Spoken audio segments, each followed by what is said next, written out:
Assalamualaikum warahmatullahi wabarakatuh. Perkenalkan, nama saya Rana Yuliantika. Saya akan membahas tentang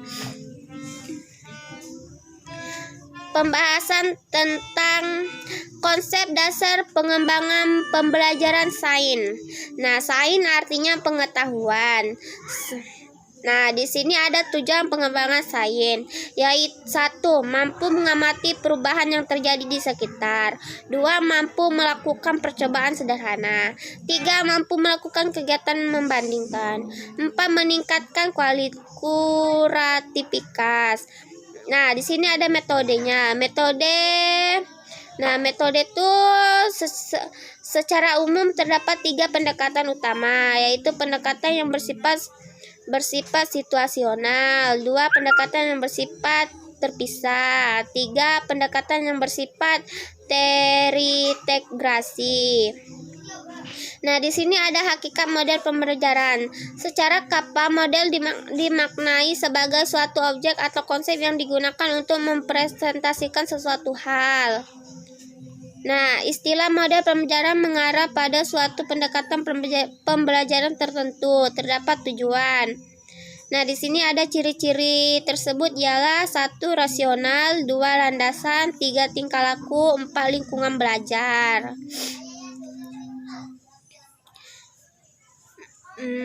Nah, di sini saya akan membahas tentang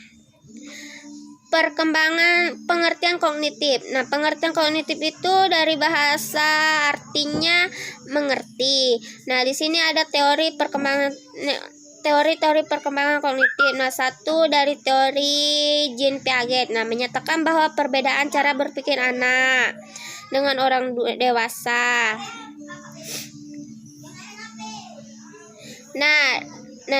Karakteristik perkembangan kognitif. Nah, karakteristik tersebut sebagai besar psikolog terutama kognitif berkeyakinan bahwa proses perkembangan kognitif manusia mulai berlangsung sejak ia baru lahir. Nah, faktor-faktor yang mempengaruhi perkembangan kognitif, faktornya itu terdapat beberapa bagian, yaitu faktor lingkungan, faktor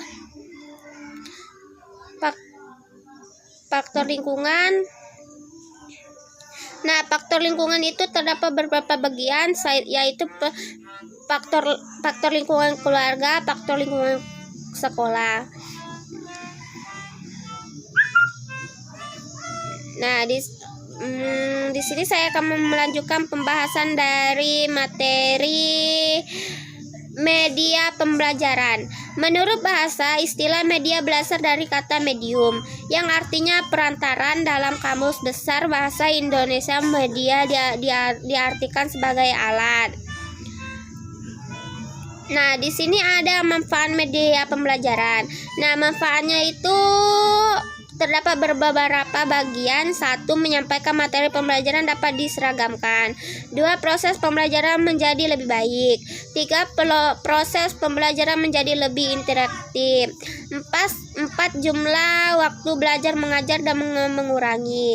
5. Kualitas belajar siswa dapat ditingkatkan. 6. Proses pembelajaran dapat terjadi di mana dan kapan saja. 7. Sikap positif siswa terdapat proses belajar dapat ditingkatkan. 8. Proses guru dapat berubah ke arah yang lebih baik. Nah, di sini ada jenis-jenis media pembelajaran. Nah, jenis media pembelajaran itu yang pertama yaitu media audio. Nah, media audio ialah sebagai media yang digunakan dengan cara mendengar. Nah, yang kedua media visual. Nah, media visual itu ialah media yang digunakan dengan cara melihat. Nah, yang ketiga media. Nah, di sini ada pemilihan media pembelajaran AUD. Nah, pemilihannya itu terdapat pemilihan media pembelajaran tersebut diantaranya 1. Media pembelajaran yang dipilih hendaknya disesuaikan dengan kebutuhan pemakan. 2. Media pembelajaran yang dipilih perlu didasarkan atas asas manfaat. 3. Pemilihan media pembelajaran hendaknya berposisi ganda baik. 4. Pemilihan media pembelajaran harus didasarkan pada kajian. Nah, di sini ada penggunaan AP sebagai media pembelajaran. Nah, penggunaan media pembelajaran merupakan alat perbedaan edukatif sangat banyak dijumpai di lembaga-lembaga. Nah, di sini ada pengaruh media terhadap pembelajaran AUD. Nah, pengaruh tuh terdapat dampak TV diantaranya menjauhkan dari buku. 2. Anak menjadi partisipe learner. 3. Mengajarkan tentang strofik. 4. Memberikan contoh-contoh agresi. 5. Menyajikan pandangan yang tidak realistis.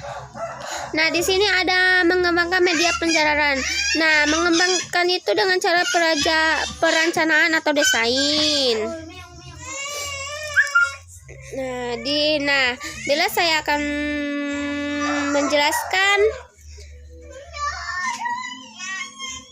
menjelaskan hakikat kesulitan belajar. Nah, hakikat kesulitan belajar atau dalam bahasa Inggris disebut dengan learning disabilities atau learning disease, merupakan suatu keadaan yang membuat individu merasa kesulitan dalam melakukan kegiatan belajar.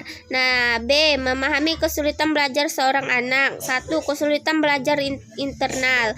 Kesulitan belajar yang bersifat internal berkaitan dengan kelainan serta pada fungsi otak, disiplin, ilmu pendidikan tidak mempunyai kompetensi untuk menjelaskan bagaimana kelainan fungsi otak tersebut.